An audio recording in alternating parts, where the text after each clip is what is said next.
మనకి ఎక్కడో గ్రీకు నుంచి కానీ, స్విట్జర్లాండ్ నుంచి కానీ, ఆస్ట్రేలియా నుంచి కానీ, లేక పిరమిడ్‌లను ఎప్పుడో సామాన్య శక పూర్వం 3000 సంవత్సరాల్లో నిలబెట్టిన ఇప్పటికీ ఆ కోణాకృతి ఎట్లా వచ్చిందిరా? ఏమన్నా మనం సెట్ స్క్వేర్ పెట్టి సెట్ చేసామా? కాదు కదా.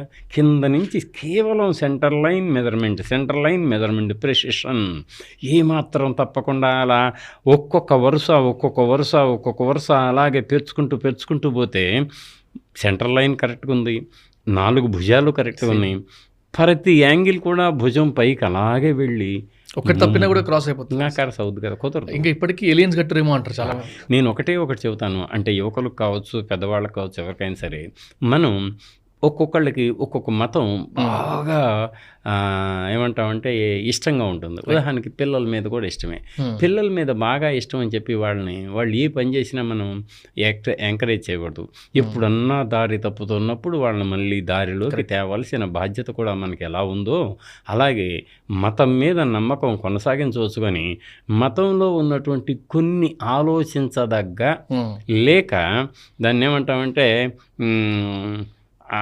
హేతువుకు నిలబడిన కొన్ని అంశాలని అలా గుడ్డిగా నమ్మే కంటే దాన్ని విడమర్చి పిల్లలకు చెబితే వాళ్ళు కూడా మీకు question and answers flat house academy ఉంది కదా, అలా ఓపెన్ ఎయిర్లో ముందు ప్రశ్నించటాన్ని మనం గొంతు నొక్కకూడదు, ప్రశ్నని బయటకు రానివ్వాలి, ప్రశ్నకి సమాధానం మనం ఇవ్వాలి.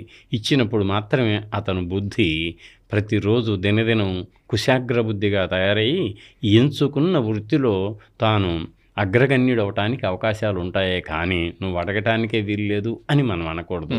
ఆ నేపథ్యం పోయిందనుకోండి, ఇప్పుడు లేదు. కాబట్టి ఇప్పుడు మనం మీరు ఇందాకేసిన ఒక్క ప్రశ్నకి ఎంత ఆన్సర్ ఎందుకు ఇవ్వాల్సి వచ్చింది అంటే, చూసేటువంటి యువకులు కనీసం 10 మంది అన్నా నిజమే కదా, ప్రతిదీ మానవ కల్పితమే కదా, శిల్పం అయినా అంతే, విద్య అయినా అంతే, శస్త్రచికిత్సలు అయినా అంతే. మనకు లేకుండా పోలేదు, మనకు కూడా శస్త్రచికిత్సలు ఉన్నాయి. చరక సంహిత, అద్భుత సుశ్రుత సంహిత, ఇవన్నీ మనకి వైద్య శస్త్ర విద్యలకు సంబంధించిన ఉన్నాయి.